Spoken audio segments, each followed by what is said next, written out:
All right, guys. I want to talk about a theory I have. I've been looking at 2021 numbers, and I think I'm basically looking at Bitcoin dominance charts.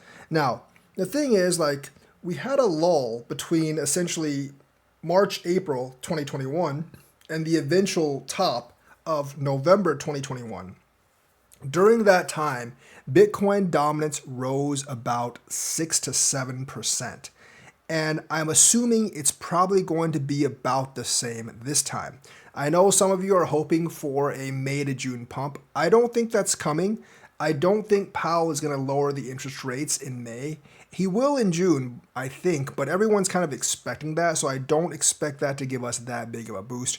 Remember, we are still in the midst of Trump's trade war right now, and we're not really looking to get out of that for a very, very long time. I'm going to give it at least 180 days or 6 months before that gets resolved. It could actually take longer, but I'm hoping in about half a year that will settle down, and that will set us up pretty well for like an October, November revival. At least that's what I'm hoping for. If the situation devolves and gets more chaotic with tariffs and more counter tariffs, we could be stuck in this quagmire for years. But I'm hoping that we don't, and this is the optimistic outlook.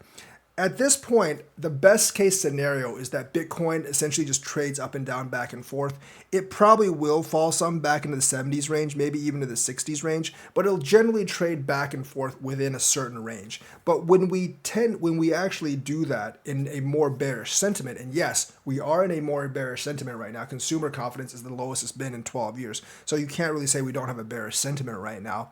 Altcoins generally lose dominance against Bitcoin. Right now, Bitcoin dominance is already high at about 62%. So I think it'll rise to about 68% before altcoins start gaining and we have an altcoin bull run. That's assuming that consumer confidence improves, and this trade war kind of backs off, or they make some compromise or a deal. That all depends on that. If they don't, we could definitely fall a lot further. I mean, the stock market will be hit really hard if we don't. Cars are already going to essentially be more expensive. Ferrari has already increased their prices on their cars 10%. I know most of you aren't buying a Ferrari, but that's symbolic of most cars because the tariffs do actually apply on car parts as well.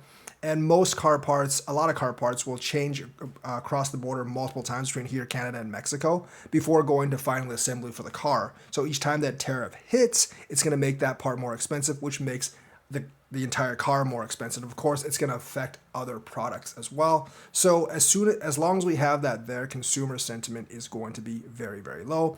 And I do think, like China, Mexico, Canada, and Europe are already looking at retaliatory measures against the United States, plus like making trade deals probably among themselves that don't include the United States, which doesn't really benefit us. So hopefully that all goes away. I'm going to assume that's going to get settled by like late this year. And after it gets settled by late this year, we're going to start going up in price. But I do think like because we're going to waddle around for half a year, I do think Bitcoin dominance is going to reach about 68%. So look at that. It should be slightly below 70, but 68% before altcoins really start to go up and have a run, and before hopefully the economy turns around. So that's my theory. Let me know what you think. Like and subscribe, hit that bell notifications button. Thank you and have a nice day.